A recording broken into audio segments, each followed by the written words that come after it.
Bapak Ibu, bahwa bulan ini kita masuk di dalam tema baru, yaitu legacy atau warisan. Ya. Apakah itu legacy? Apakah itu warisan? Ya, saya akan naikkan pujian ini terkait dengan legacy atau warisan. Ku tak membawa apapun juga saat ku datang ke dunia.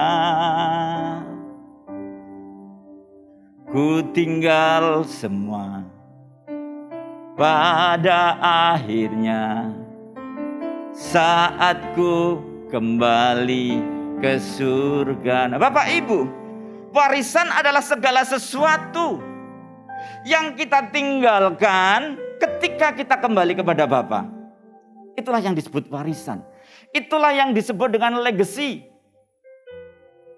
Setiap saya mengikuti ibadah penghiburan, karena pujian ini sering sekali dinaikkan ketika kita ibadah penghiburan. Betul ya? Itulah yang ada di dalam hati saya, bahwa manusia ini seperti rumput, lemah sekali. Apakah yang warisan, apakah legasi, apakah yang akan kita tinggalkan untuk orang-orang yang kita kasihi?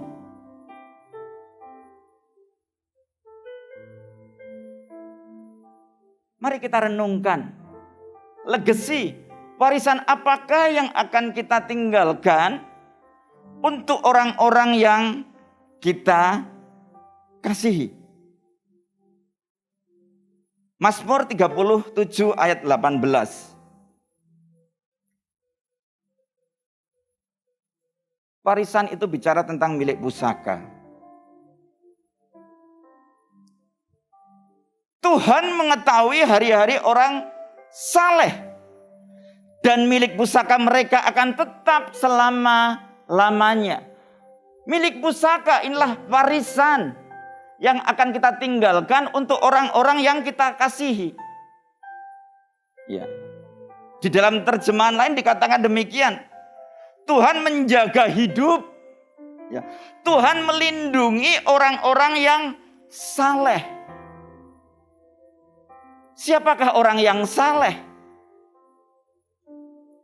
Orang yang saleh adalah orang yang hidup takut akan Tuhan. Orang yang mengasihi Tuhan. Ya. Orang yang sungguh-sungguh menjalankan firman Tuhan dan menjauhi apa yang dilarang oleh Tuhan. Itulah yang disebut dengan orang saleh. Nah, orang saleh ini akan dijaga hidupnya oleh Tuhan. Firman Tuhan mengatakan sekalipun jatuh tidak akan tergeletak, sebab ada tangan Tuhan yang kuat yang akan menopangnya. Bapak Ibu saudara terkasih, terakhir ini sangat ramai sekali tentang Omikron. Betul ya? Omikron. Kita nggak perlu takut tentang Omikron. Kita nggak perlu khawatir, tetapi kita harus melakukan bagian kita, waspada dan berjaga-jaga, dan melakukan protokol yang sudah ditetapkan oleh pemerintah. Sebab memang pemerintah itu pasti berasal dari Tuhan, makanya kita harus nurut, termasuk vaksin. Ya, di sini semua sudah vaksin. Saya yakin kalau belum vaksin pasti nggak bisa masuk. Nah, mungkin ada Bapak Ibu yang saat ini sedang mengikuti som ibadah, minta tolong. Ya, kalau ada yang belum vaksin, segera divaksin karena memang itu protokol yang ditentukan oleh pemerintah dan tidak ada dan semua pemerintahan itu pasti asalnya dari Tuhan. Ya, kita nggak perlu takut, nggak perlu khawatir, tapi kita harus waspada dan berjaga-jaga. Suatu saat ketika seorang guru bahasa Indonesia sedang mengajar murid-muridnya. Kebetulan hari itu adalah membahas tentang peribahasa. Kemudian ibu guru itu mulai bertanya demikian. Ada peribahasa, tolong diteruskan. Baik Bu, nah, kan begitu. Saya ingat sekali. ketika saya masih anak-anak ya, ketika masih SD. Kemudian Bu Guru itu mulai berkata demikian, gajah mati meninggalkan apa Bapak Ibu? Gading. Wah betul, tepuk tangan, tepuk tangan. Kemudian harimau mati meninggalkan apa? Belang. Betul. Kemudian yang terakhir, manusia mati meninggalkan apa Bapak Ibu? Itu jawaban yang betul. Meninggalkan nama. Tetapi Ibu Guru ini speechless. Sebab ada satu orang teriak dengan lantang, dengan yakin, bahwa dia pasti benar, dia mengatakan, manusia mati meninggalkan hutang. Selidik punya selidik Bapak Ibu. Ternyata setiap hari di keluarga anak itu, papa mamanya itu selalu berantem. Karena apa? Utang yang mereka miliki.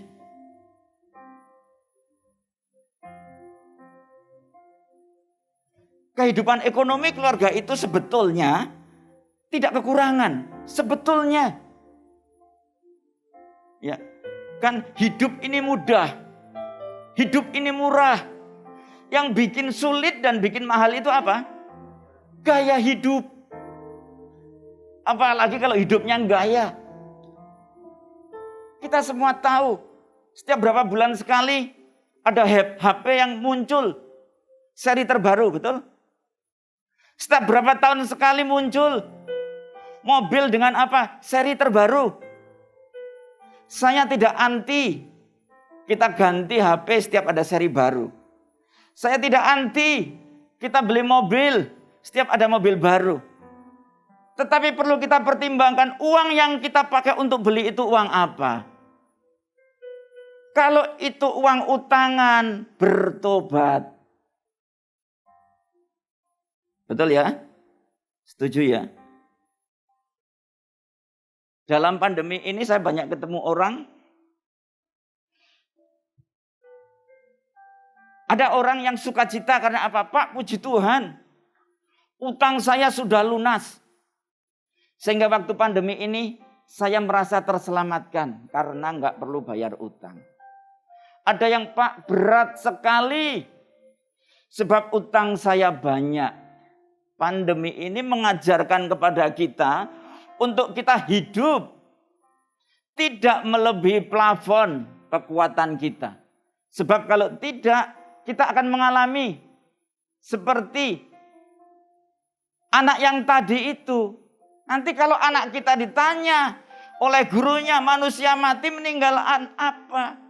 Utang. Kembali saya nggak anti utang ya.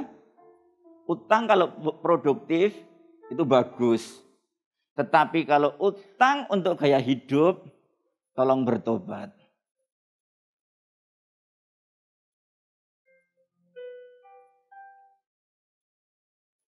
Kok tegang semuanya? Jadi begini, bahwa yang membuat kita jatuh itu karena kita kompromi dengan tawaran dunia. Ya, kita kompromi dengan tawaran dunia. Ya, kita semua tahu dulu pernah terkenal sekali jargon. Katakan tidak pada apa? Korupsi, betul ya? Katakan tidak pada korupsi. Tetapi yang terjadi saudara tahu sendiri bukan? Kenapa bisa terjadi korupsi? Karena ada tawaran dunia. Kamu ada kesempatan loh dipakai. Tidak ada orang yang bisa menutupi yang namanya asap. Suatu saat dia akan keluar juga. Sepandai-pandai kita menyimpan bangkai, itu pasti akan berbau juga. Saya jamin pasti berbau. Kalau belum berbau, tinggal tunggu saatnya orang lain pasti akan bau atas bangkai yang kita simpan. Oleh karena itu jangan simpan bangkai. Simpanlah sesuatu yang harum, yaitu kehidupan seperti Kristus. Yang setuju berikan tepuk tangan. Aduh Pak, aku dalam keadaan begitu Pak. Nah Tuhan itu selalu bicara tentang masa depan, tidak masa lalu. Kalau ada yang merasa, Pak aku seperti itu, mari berhenti.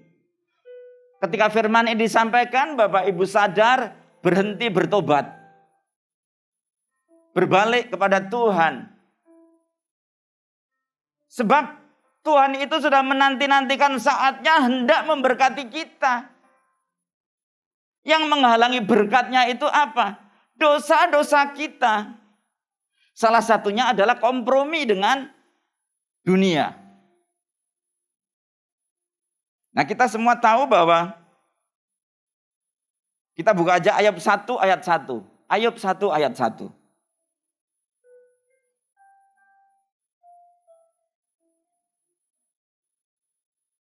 Ada seorang laki-laki di tanah Uz bernama Ayub.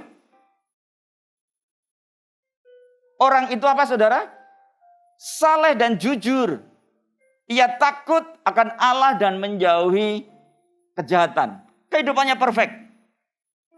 Tapi kita semua tahu bahwa akhirnya Tuhan mengizinkan setan untuk apa? Menjamah Ayub. Hanya jangan jamah apa? Nyawanya saja.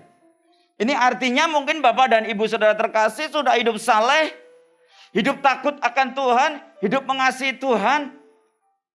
Ya. Ibadah ikut, setiap ada doa ikut, melayani Tuhan. Ya. Perpuluhan dikembalikan, menabur di dalam segala bidang di mana memang dibutuhkan untuk ditabur.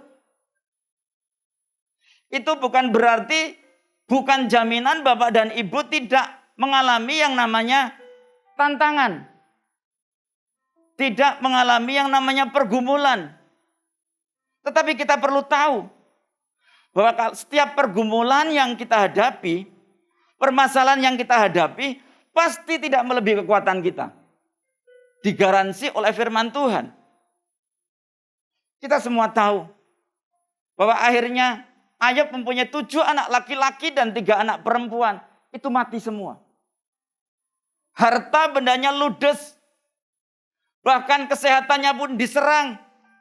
Dia sakit barah, sakit gatal yang luar biasa. Sehingga untuk menggaruknya saja perlu beling. Sangat menderita. Padahal dia apa? Saleh. Betul? Mungkin ada Bapak dan Ibu di sini. Aku hidup saleh, kenapa? Tuhan mengizinkan ini terjadi. Bapak Ibu, bahwa pandemi ekonomi ini dirasakan oleh semua orang. Termasuk orang yang saleh, betul? Termasuk yang sedang bicara di hadapan saudara.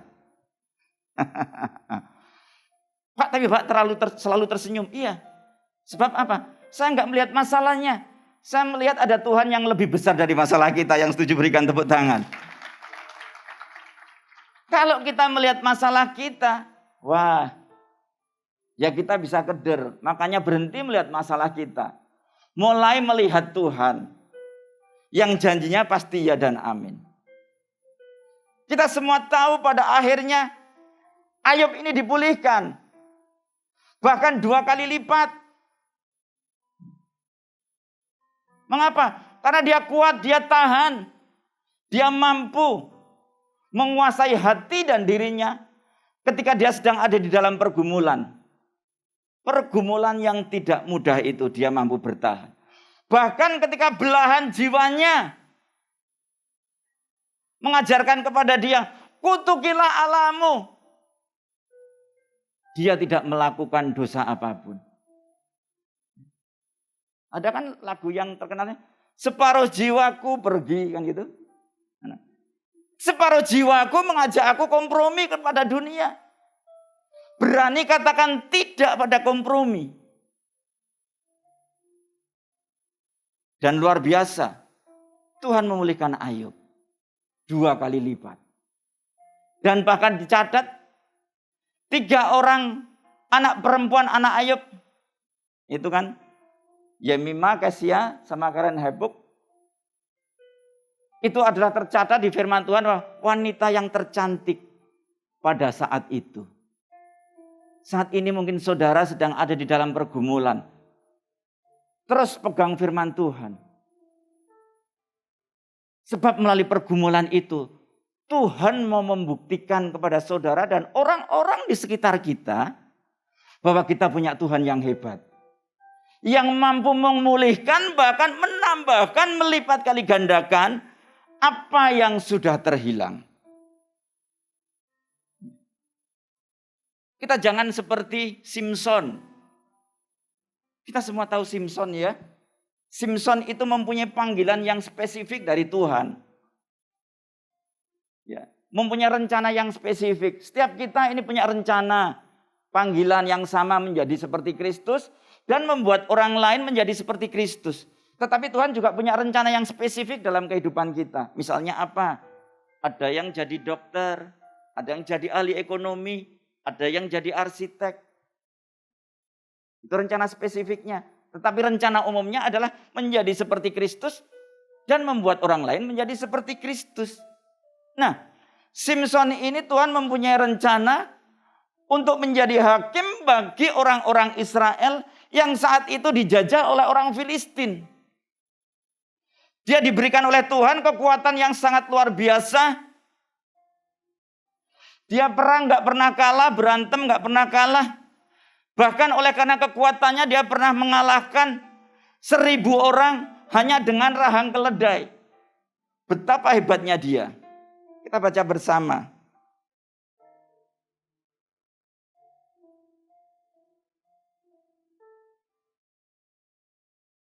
Hakim-Hakim 16 ayat 30b. Hakim 16 ayat 30b. Yang mati dibunuhnya pada waktu matinya. Nah, Bapak Ibu, bayangkan. Yang mati dibunuhnya pada waktu matinya itu lebih banyak daripada yang dibunuhnya pada waktu hidup. Simson ini kan dilahirkan dengan sebuah panggilan dan tujuan yang mulia. Menjadi hakim atas bangsa Israel. Bertugas menyelamatkan bangsa Israel dari penjajahan Filistin. Tetapi hidupnya kompromi dengan dunia. Dia menikah dengan seorang wanita yang tidak sepadan dengan dia. Yaitu dengan Delilah. Kompromi dengan dunia. Delilah itu kan visinya hanya uang, uang, uang, dan uang. Karena memang dia berasal dari dunia. Makanya ketika dia tanya, tolong dicarikan kelemahannya. Kelemahan Simson, nanti tak kasih uang. Mungkin begitu, kasih apalah gitu bahasa saya. Kamu akan luar biasa nanti. Yang penting tolong dikasih rahasianya. Supaya bisa membunuh Simson. Dan itu dilakukan. Bapak Ibu sudah terkasih. Mari jangan pernah kompromi dengan dunia. Simson lupa bahwa kekuatan yang dimilikinya itu berasal dari Tuhan. Mari kita jangan pernah lupa bahwa talenta yang kita miliki ini berasal dari Tuhan. Kita kembalikan kepada Tuhan. Keputusan dan tindakan kita yang di luar kebenaran firman Tuhan itu akan mengakibatkan rencana Tuhan dalam kehidupan kita tidak tergenapi. Bukan karena Tuhan tidak mengasihi kita, tetapi karena kita keluar dari zona kasih Tuhan. Nah, kita semua tahu bagaimana anak bungsu. Anak bungsu itu kan orang tuanya kaya banget. Semuanya dimiliki. Tetapi ketika dia memutuskan untuk keluar dari zona kasih, dia kelaparan. Bapaknya kaya, tapi dia kelaparan, betul? Bahkan dia harus makan ampas babi untuk mengisi perutnya. Sebab memang dia sudah nggak punya apa-apa.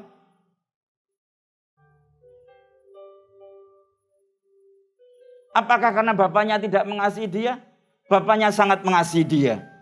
Tetapi dia keluar dari zona kasih bapaknya. Dan dia mendapatkan kasih dari bapaknya. Dipulihkan setelah apa? Dia kembali kepada bapaknya. Demikianlah Tuhan kita.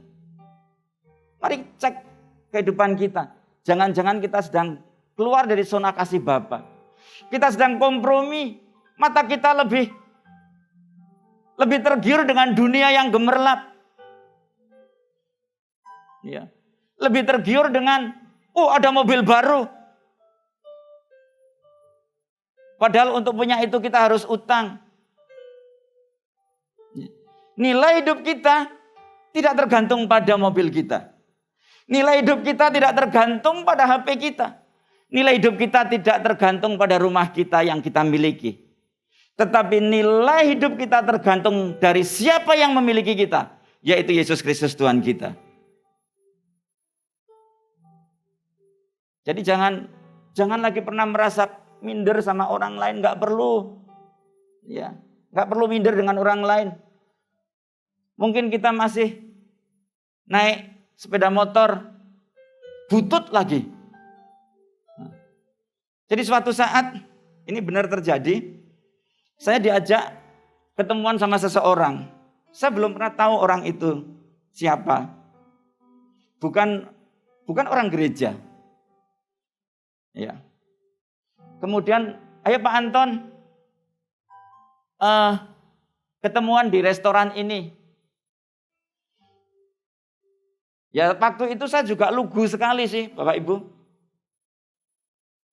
Kemudian saya datang, kebetulan mobil kantor, ya karena saya kan dikasih mobil sama kantor saya, itu sedang diservis.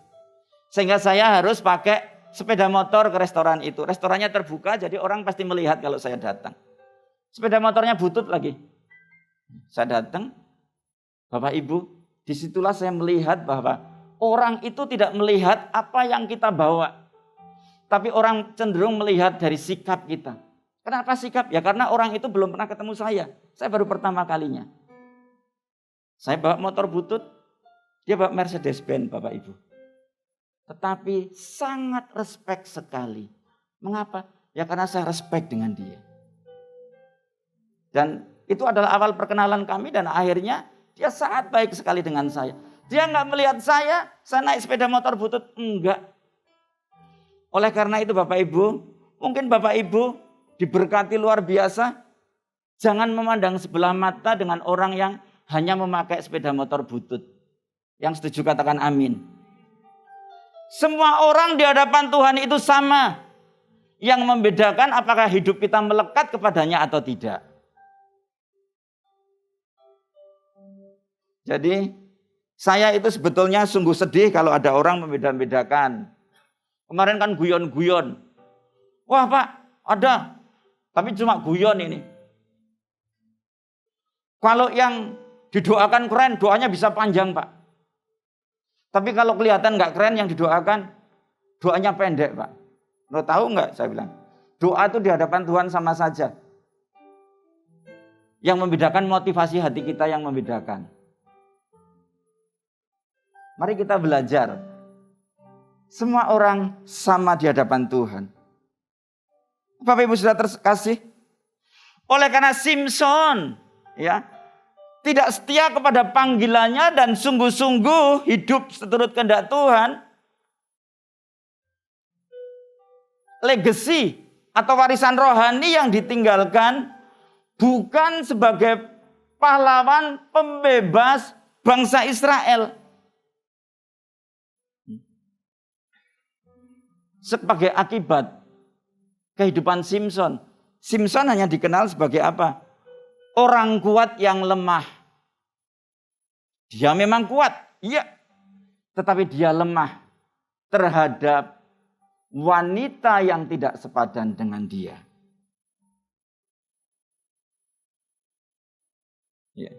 Mari Bapak Ibu sudah terkasih. Kiranya renungan yang singkat ini sangat singkat.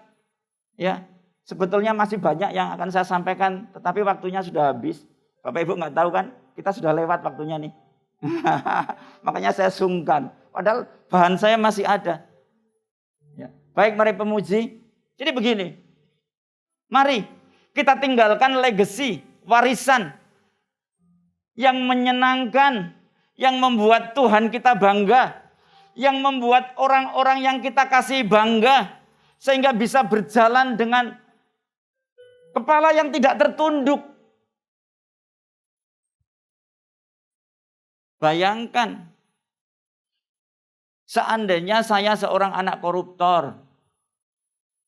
Pasti orang lain akan ngomong, oh itu Anton ya yang anaknya koruptor itu ya. Betul? Warisan seperti itukah yang akan kita tinggalkan? Atau misalnya saya jadi anaknya Grace. Oh itu Anton anaknya Grace. Yang kalau muji Tuhan, yes, yes. Saya pasti bangga. Bapak Ibu bangga enggak?